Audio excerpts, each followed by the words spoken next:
tarde a todos, educadores, interessados por educação, pesquisadores, professores que estão aqui nessa sala e que representam seguramente o significado da educação.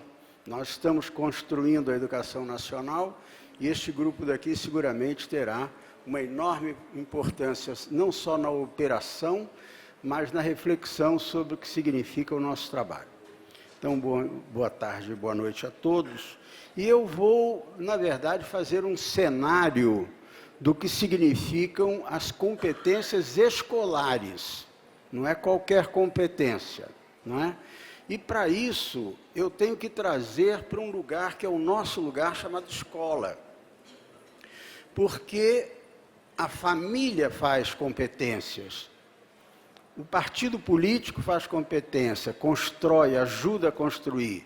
A igreja faz isso, a praça pública faz, as mídias fazem, mas ninguém faz como a escola faz. A escola tem uma especificidade na formação das competências que é só nossa. Se eu transferir para a família a minha competência, eu estou fugindo da minha responsabilidade como escola. Se eu trago para mim competências que não são minhas, eu vou deixar de exercer as minhas. Então, nós estamos num momento político no Brasil, no mundo inteiro, de construir as competências próprias do saber escolar, do conhecimento escolar. Essa é nossa e nós não podemos abrir mão.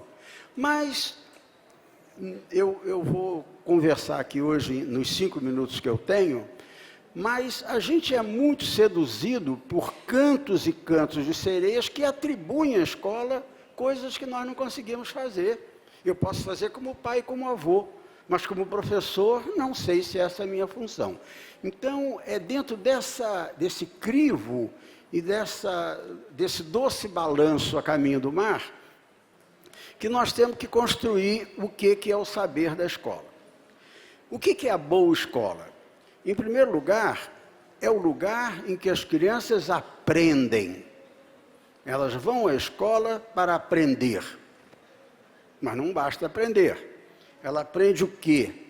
Ela aprende também a trabalhar motivadamente. A criança não pode ir para a escola, o jovem, o adolescente, desanimado, desesperado, querendo se enforcar e não quer ir para a escola. A escola tem a obrigação de fazer o garoto e a menina estarem mobilizados para o trabalho intelectual. Terceiro, a escola forma para a cidadania, forma para viver na sociedade, uma determinada sociedade que é a nossa, a sociedade brasileira. Eu quero formar os nossos alunos para viverem neste país, capazes de viajar, de fazer curso fora, mas eu tenho que pensar a escola para essa nação que nós temos, este país chamado Brasil. Por mais que eles tenham dificuldades, e é função da escola diagnosticar essas dificuldades, compreender as dificuldades e trazer soluções no nível da criança para aquilo que são as dificuldades que o nosso país passa, ou que a nossa cidade passa, ou que o nosso bairro passa, ou que as nossas comunidades passam. Quarta coisa, a escola é o lugar das pessoas felizes. Eu tenho que gostar da escola. E o professor, e o currículo, e a tecnologia é para fazer o garoto estar bem com a vida.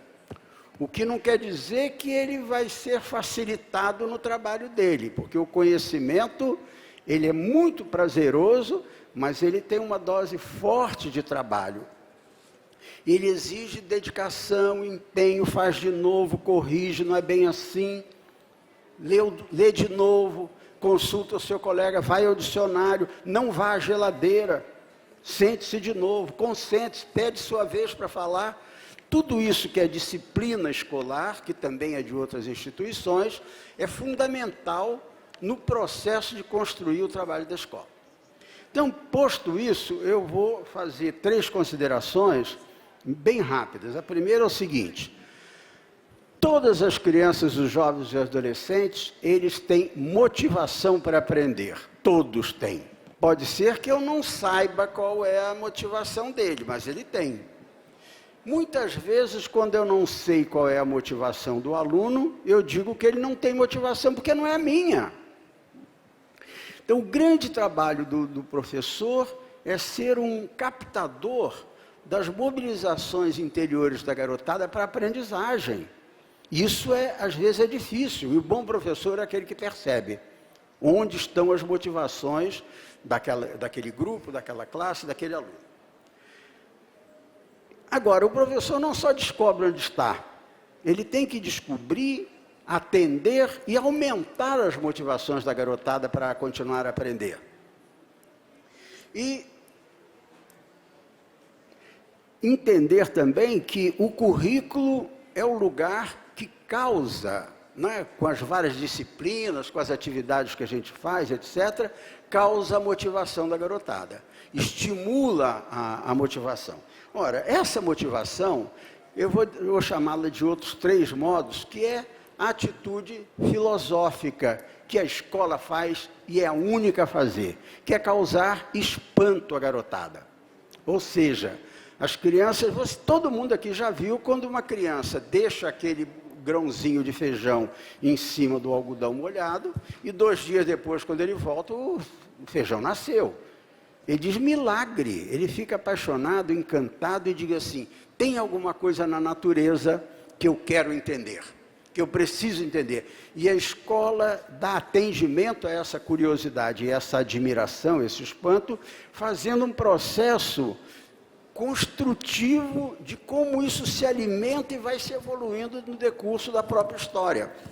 Não adianta só ele gostar do grãozinho de feijão quando tem 4 anos, e depois, quando ele tem 15, eu não sei o que eu faço com ele. A escola compete construir processos de captação das motivações e de ir estimulando a que essas motivações sejam crescentes, evoluam na vida da garotada.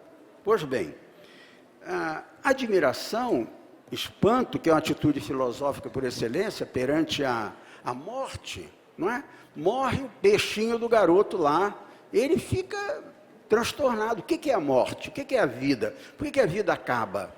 Essas questões são questões da escola, mas tratá-las não pela emoção, mas pela capacidade de ter respostas intelectivas, analíticas, diagnósticas do processo da morte. E não simplesmente de dar um consolo religioso, que é importante, foi para a estrelinha, virou céu, está com os anjos. Isso tudo bem, isso a religião faz, a fé faz.